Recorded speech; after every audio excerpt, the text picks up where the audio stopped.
Welcome back to Emovura Audiobooks, the channel for original Outback crime stories.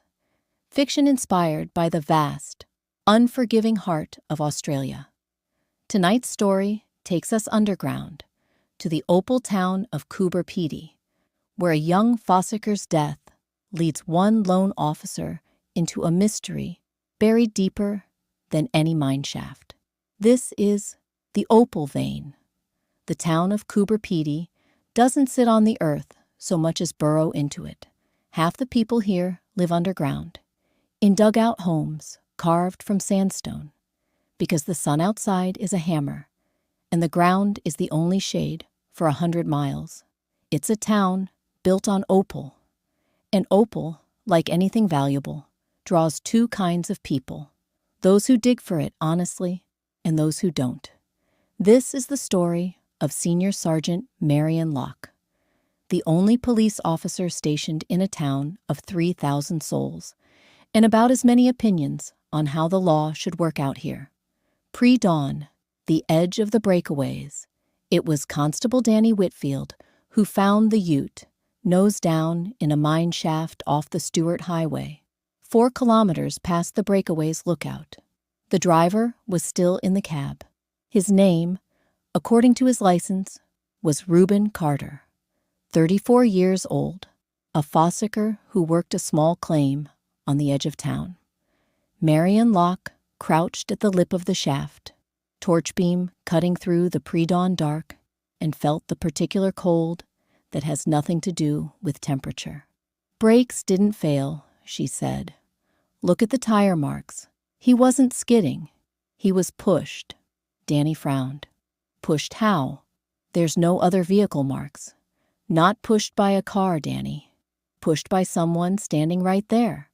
She pointed to a set of boot prints in the red dust, 6 feet from the shaft's edge, facing the wrong way for anyone simply admiring the view. The morgue.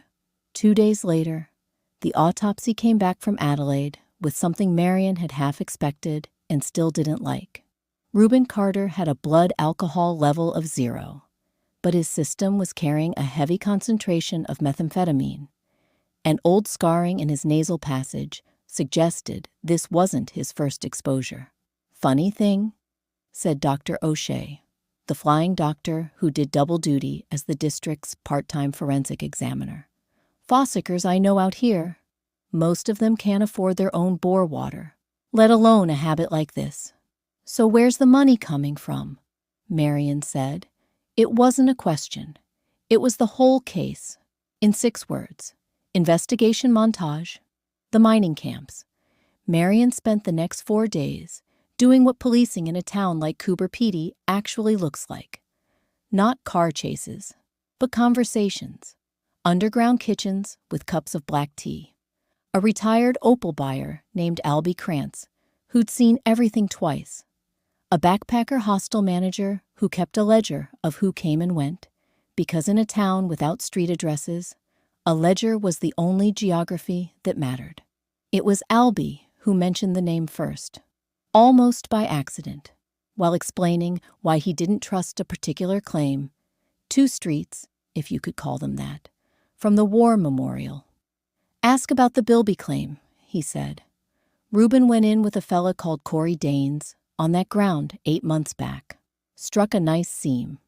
Then, Reuben started acting strange. Flush with cash he shouldn't have had. Jumpy as a rabbit. Corey Danes ran a legitimate-looking transport business, moving opal processing equipment and supplies between Coober Pedy and Port Augusta. Legitimate-looking. Marion had learned long ago that the word legitimate in a mining town often needed a magnifying glass. The transport yard. She found Corey Danes at his yard on the edge of town, an easy smiling man with sun-cracked hands, loading crates onto a flatbed. Reuben Carter, Marion said, watching his face rather than listening to his words. Partner of yours. Was, Corey said. Sad business. Heard he went off the road. He didn't go off the road, Corey. Somebody put him in that shaft. She let the silence sit. And I think you know his Opal claim was doing better than a man with his habits should have been able to explain. Corey's jaw tightened, just slightly. The kind of tell that 15 years on remote postings teaches you to catch. You're building a story that doesn't have anything to do with me. Maybe. Or maybe your transport runs to Port Augusta haven't just been carrying mining gear. The break came, as it often does, from someone who wasn't the main target at all. A young apprentice at Corey's yard, barely 20, approached Marion 2 nights later at the servo, jittery and looking over his shoulder. "I don't want trouble," he said, "but I load the trucks. Sometimes there's stuff under the drilling rods. Packages." Corey said it was mining chemicals for the processing plant down south. And Reuben started asking questions about what was really in the packages. Corey didn't like that, told him to keep digging Opal and keep his mouth shut.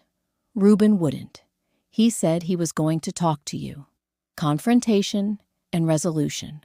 With that statement and phone records Marion had already subpoenaed showing calls between Corey's number and a supplier in Port Augusta on the night of Reuben's death, she had enough. She drove out to the transport yard with Danny and 2 officers who'd come up from Woomera as backup. Corey didn't run. There was nowhere to run to. The Outback doesn't offer hiding places, only distances, and distance takes fuel, and fuel takes money, and money leaves a trail. He was going to bring the whole operation down, Corey said quietly, hands already behind his back. 8 months of work. I just wanted him to stay quiet till the next run cleared. You didn't want him to stay quiet, Marion said. You wanted him gone. There's a difference, Corey, and it's the difference between a lawyer and a life sentence. Corey Danes was later convicted of murder and drug trafficking charges. The methamphetamine operation traced back through 3 transport routes across South Australia. Reuben Carter's claim was eventually taken over by his sister, who kept digging, because in Coober Pedy, that's what you do. You keep digging, even after the ground has shown you exactly what it can hide. Senior Sergeant Marion Locke stayed on another 6 years before transferring to Port Augusta. She still says the Opal town taught her the truest lesson of remote policing. In a place with no shadows to hide in, people learn to bury their secrets instead. You just have to know where to dig. Thanks for listening to The Opal Vein, only on Emovura audiobooks. If you enjoyed this story, hit subscribe and turn on notifications. Next time, we head to the red dirt track of Birdsville, Queensland, where the races have ended, but the trouble is only just beginning in Static on the Track. See you there.